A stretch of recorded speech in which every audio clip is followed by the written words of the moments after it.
Welcome back to the Business Leaders of America podcast, where business leaders come to share their advice and journeys to success with existing and emerging leaders of America.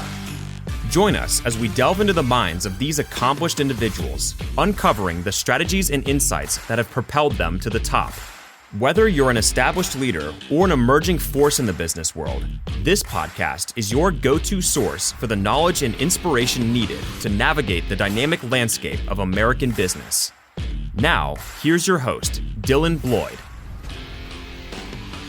Hello, everyone, and welcome back to the Business Leaders of America podcast. Today, we have the privilege of hosting Dr. Todd Dewett, a distinguished leadership author, educator, and speaker known for his expertise in authenticity, leadership, and success.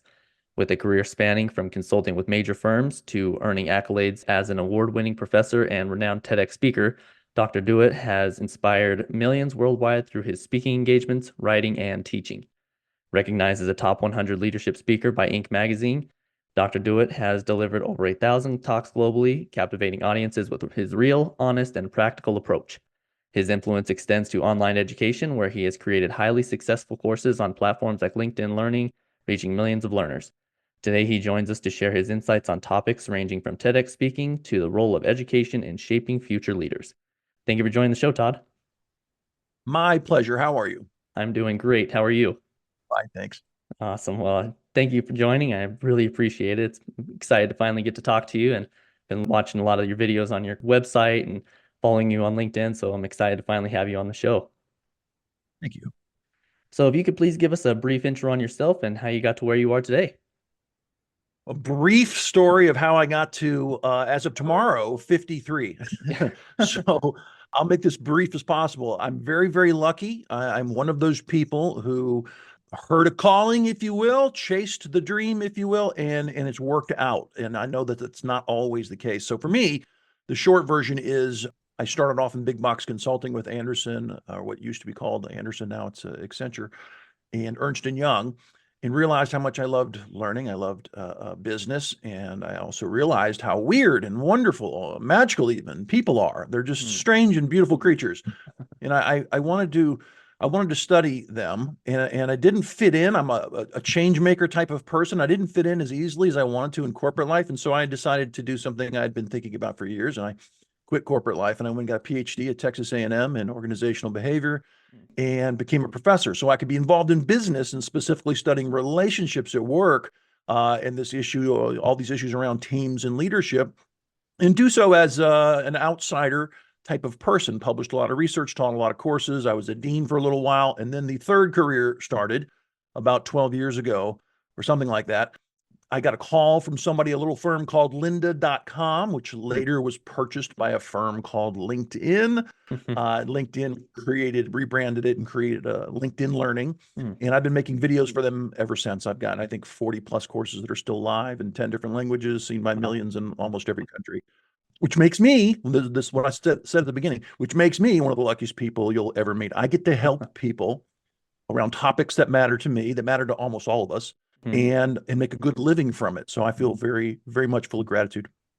Oh, that is incredible. I mean, incredible journey. And it's been great to kind of see from doing my research on you and seeing how far you've come. It is definitely not the normal route that a lot of people take. So it is incredible to see. So I did want to kind of start with the TEDx speaking and speak a little bit about that. What topics do you find resonate most with your audiences, and why? Well, I mean, I have a wheelhouse defined. I usually say leadership and success, leadership careers and success. And then there's 20 or 30 major slices of that, from communication, and then that one, all you can blow into feedback or presentations, et cetera. So there's a bunch of little slices of this leadership and careers kind of thing. And what I do as a speaker is very different than what I do as an educator. As an educator back in the day in the classroom or looking in the camera for a course, I'm a little more slow than I am right now, a little more deliberate. I am an instructor giving a good lecture that hopefully people can digest effectively. As a person on stage, whether it's a corporate gig or TEDx, which I treat the same, it's about storytelling. One of my favorite topics, I actually have a course on it. I love telling stories. And so What topic is hard to say. It's my normal topic. I'm always talking about relationships and leadership and how one can be better at them, how one can be more successful. So that's always the summary of what I'm doing, whether it's this set of 5 stories or this other set of 5 stories that I might be sharing in a talk. It's always about those general themes. So for me, the themes are not surprising. The topics are common. They're not surprising at all. The reason I've got traction over the years is because it's not that people are looking for more experts on stages in front of the cameras. Those are easy to find. What they can't find enough of is people who can share these stories about these topics in a way that captivates, that makes people care and lock in and listen. So when I give a talk, and I mean this literally, every time people laugh, they learn, they think, and usually someone's crying by the end of a particular story I'm thinking about. So it's really about common topics that matter to us, leadership, success, life at work, delivered in a way that's more authentic, emotional, and fun and useful than most people are used to hearing. That makes sense. Was it a pretty easy transition for you, speaking as much as you did and you're instructing at universities, transitioning to the TEDx stage? Was it a pretty easy transition for you? Yes, I think by the time I did my first TEDx, I want to say 2013, I had already been a professional speaker for many years. Okay. So I was pretty used to walking into a room full of 100 or 1,000 people and getting on stage. It felt pretty natural. Okay. Yeah, your delivery is incredible. I haven't seen a whole lot of that. I love watching your videos and would love to see you live one day. Thanks, man. Yeah. So how do you tailor your approach to addressing the unique needs and challenges of these Fortune 500 companies that you've worked with and the educational institutions that you've worked with? Well, in general, I've got, like I said, my wheelhouse of topics, and then I've got about, at any given time, I've got about 20 stories that are each 8 to 12 minutes long, something of that nature.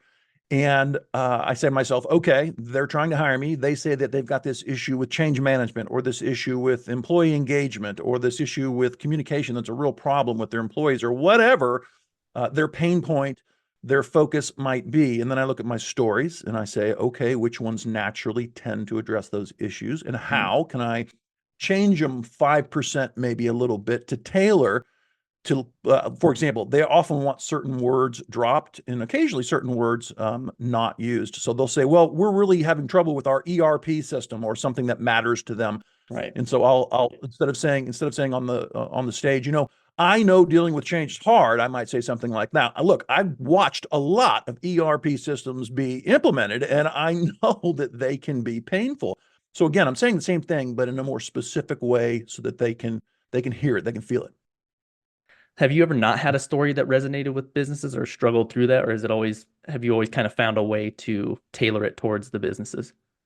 Well, Needs? it's not a problem tailoring. Actually, what I thought you were going to ask is, does it ever not work? And I like answering that question. One of the themes I've been talking about for years in many, many different ways is failure, mistakes, setbacks, imperfections, all these related notions, which I find interesting, which humans all understand, and most of us are very embarrassed and scared of them, which is a shame, because they are amazing drivers of learning and growth once we get over the fact that, we're all imperfect, big deal. So I like telling people that. I get a lot of accolades for running my mouth. It's made me a good living. But I have to tell you, no speaker ever, ever has been beloved by all members of all audiences. If you have a high batting average, that's what defines a good professional. But no, for every 100 people that rave and go, "That was the greatest talk I've ever heard," there's 2 they're like, I just can't stand that person. I didn't buy it. I was a waste of my time. Gotcha. And that happens. There's nothing you can do about it. It happens. You listen to that, you respect it, you try to learn from it, and then you move on, because no one's perfect. Yeah, absolutely. Do you ever get called back by those organizations, or is it usually like a one-time thing, or do you still work with them continuously? How does that work? All of the above. I can tell you the average, having done this for 20 plus years, the average is that most people who hire pros, and there's a lot of people that bring in speakers from the company, from the industry, but not hiring pros, professionals with, they're not from the industry, they're not from that company, but they have a big fee, and for some reason people really love them, and we're going to hire a professional. For people that hire professionals, they're often one and done, meaning I loved Todd or whoever, and it was great, and we heard from him this year. We want a new voice next year. Gotcha. And it's not common that they call you back. And when they do, which has happened to me 50 times, over many years.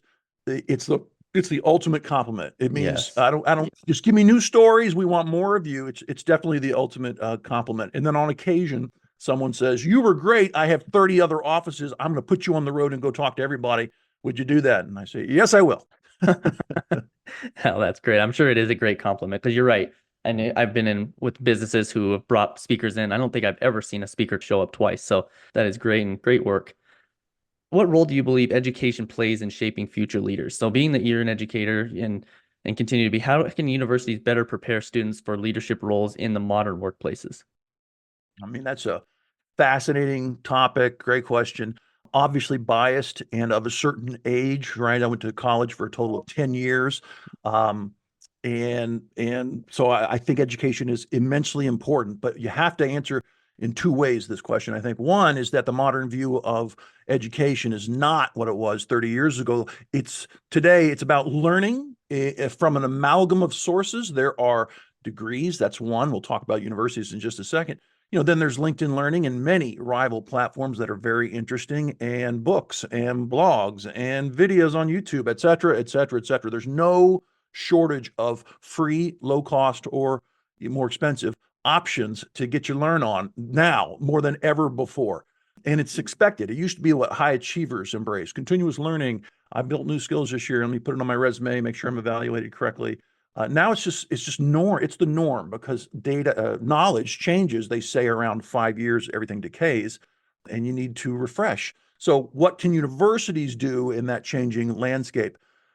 I might surprise you by saying this because I'm free. I don't work for a university anymore. I haven't Right. for years, and they are dinosaurs, and they are in trouble, and they are seeing problems with their ability to put butts in seats because people have realized what for me was very obvious for a long time, which is that they're handing out degrees as opposed to really hooking people up with opportunities.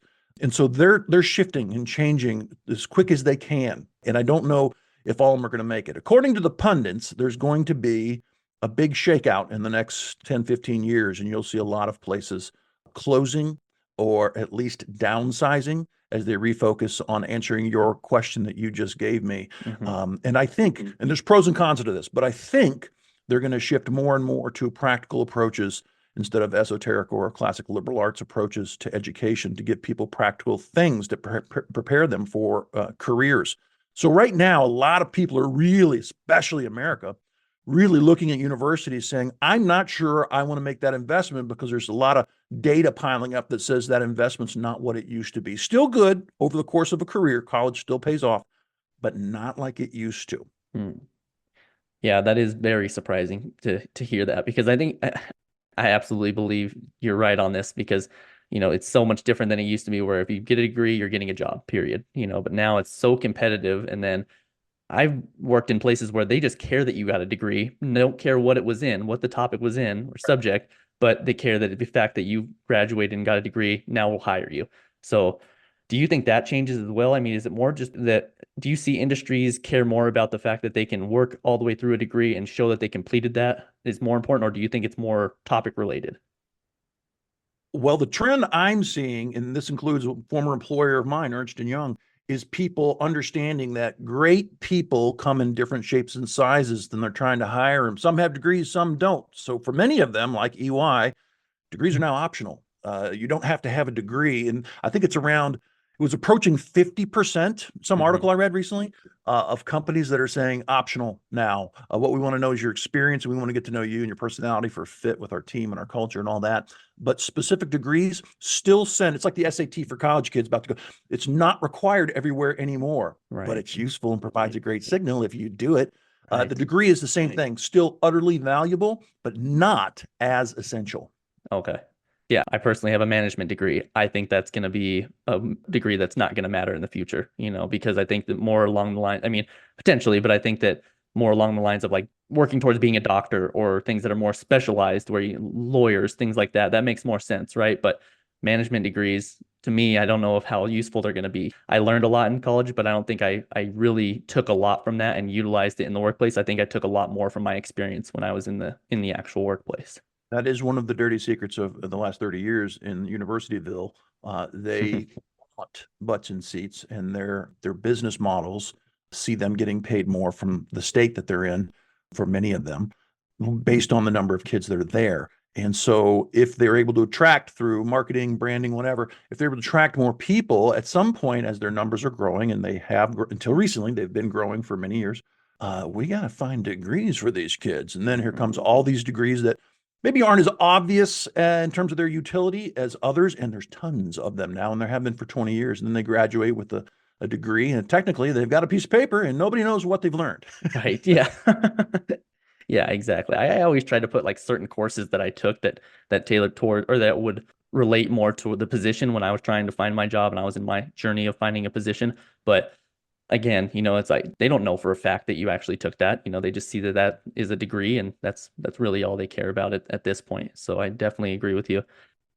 I want to talk a little bit more about your LinkedIn learning. So what are majority of the courses that you teach towards, and how does it work, I guess? Because I actually haven't looked into that a whole lot. Is it videos that are courses that they have to sign up for? Is it videos? Is it interactive? What is it all about? Every one of those platforms is slightly different. The way they do it is easy to consume. They have courses from instructors. They're not interactive. They sometimes have additional materials. Hey, here's 2 exercises you should try that will clarify this point and this point. But generally, there's 10, 20, 30, whatever it is, videos that make up a course. And that's it. People consume it and they get a certificate of completion. And they're experimenting on that platform with more interactivity. Udemy, for example, I've got some work over at Udemy, wants more interactivity, and they're more aggressive in trying to build it in, and they want those activities and extra materials out there. But the way it works is there's a bunch of smart people sitting around at LinkedIn, and they're going, well, here's the state of our library, and what are the current business trends or potentially fundamentals that we haven't yet adequately covered, and how can we go find real experts to address those things? And then they find people like me, and they contract to do a course. They pay you a tiny, tiny bit up front, and then a royalty on the back end based on views of your work. It's a pretty simple process. Oh, that's great. Well, thank you for doing that. I appreciate it. I'm excited to look into it now after this, and kind of look more and do some continuous education of myself. Well, I can tell you, if you have expertise, this is the golden age. Many people feel for content creation on the education side, the monetized education side. We'll take Udemy as an example. Udemy, you don't have to be courted by them as an expert to create a course and then upload. You can go with your phone, with your home studio, or with an expensive studio, whatever makes sense to you, and create a course on, I don't know what it is, some piece of software you're an expert at, or maybe it's a general topic like I do, change management, communication, these types of things. And then they have a public marketplace where you can upload it and do your own marketing through LinkedIn. Maybe you have an email list, whatever, and try and get eyeballs to your content. The barrier to entry for being an expert who wants to educate someone on a topic is very low these days. No excuse not to jump in if you have an interest. Wow. Yeah, that is great advice. Thank you. I appreciate that. So I did want to talk a little bit about your book, your newest book, at least. So in your book, Dancing with Monsters, you talk about, facing fears and embracing imperfections. How can leaders leverage vulnerability to foster stronger connections with their teams? It's easy. This is one of the joys of my job, is explaining easy things that people just haven't thought about. And this is a prime example. The fact that we're all imperfect, yet we're scared to be vulnerable and admit that. So here's what happens. Most leaders believe that to be effective, they're going to need to project confidence and competence. That's useful and true, but incomplete. That's just a part of you, a role that you play, if you will.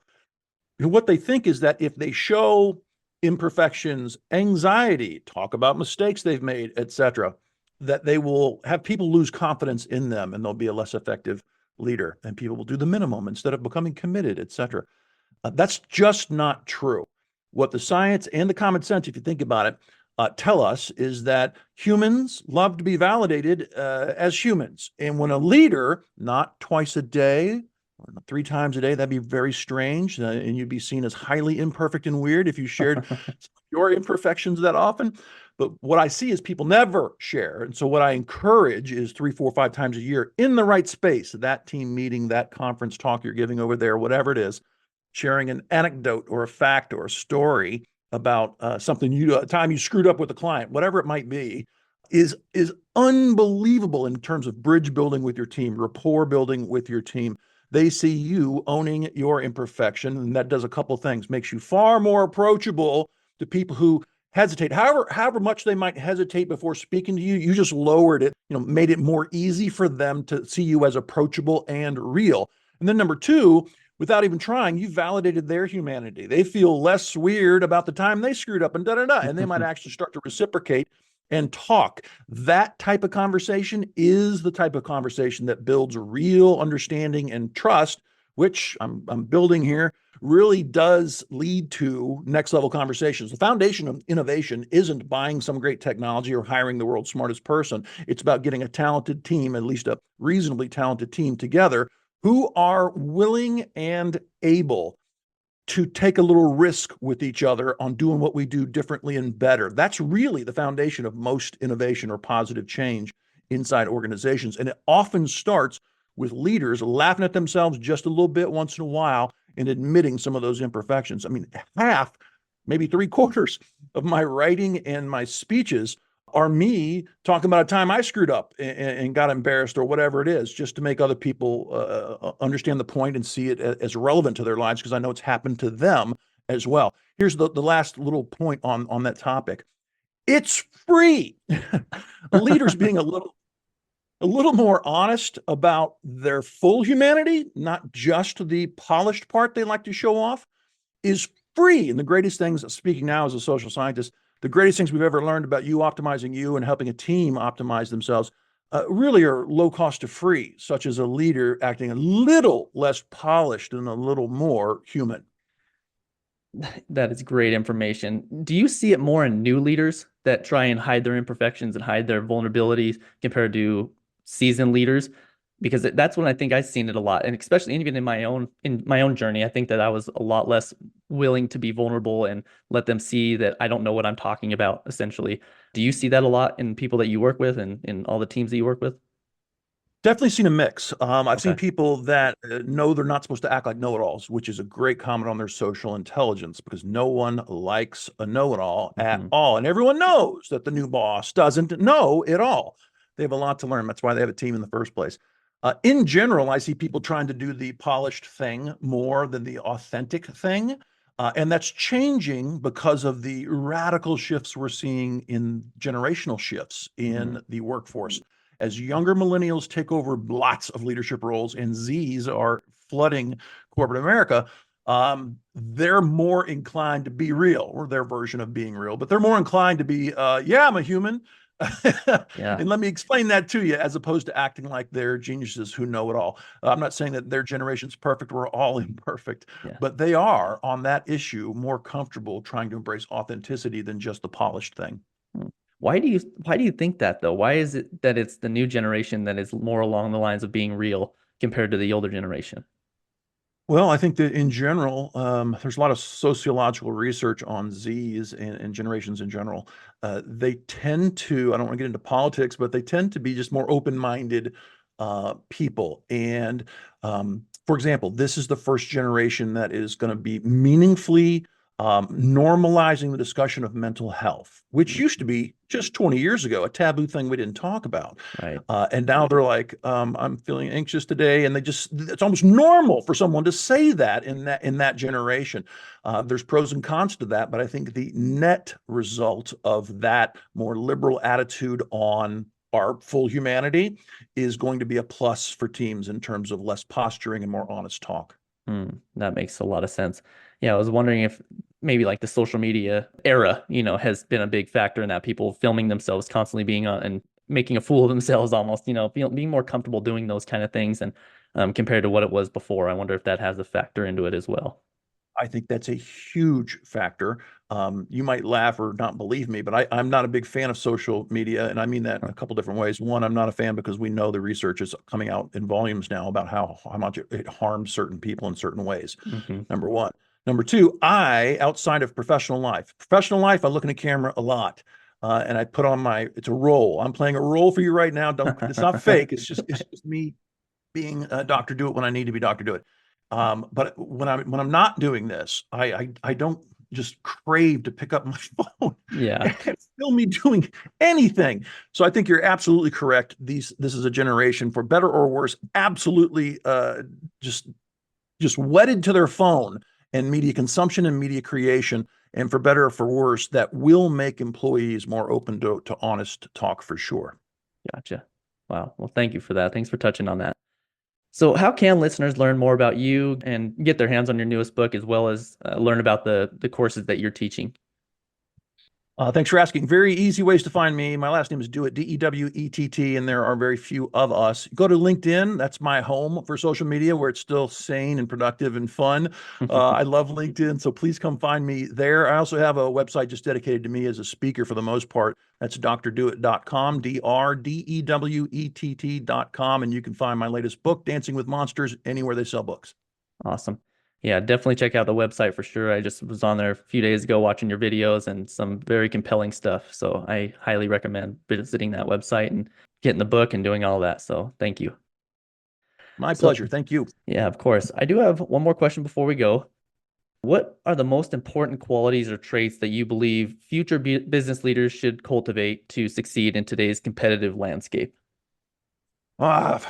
Can't be the last question. I have 50 ways to answer that. Take your time. Humility, obviously. I love to remind leaders and highly aspirational people who are not yet leaders or maybe don't want to be leaders. I love to tell them that you can be humble and confident. One does not cancel the other in any way. In fact, if it's sincere, it enhances confidence because people believe in you as a person more. Also, a learning orientation. Realize every few years you're going to need to build some skills and let go of some habits. That's just the way it is. I'd say if I was only going to say two, I'd give you those.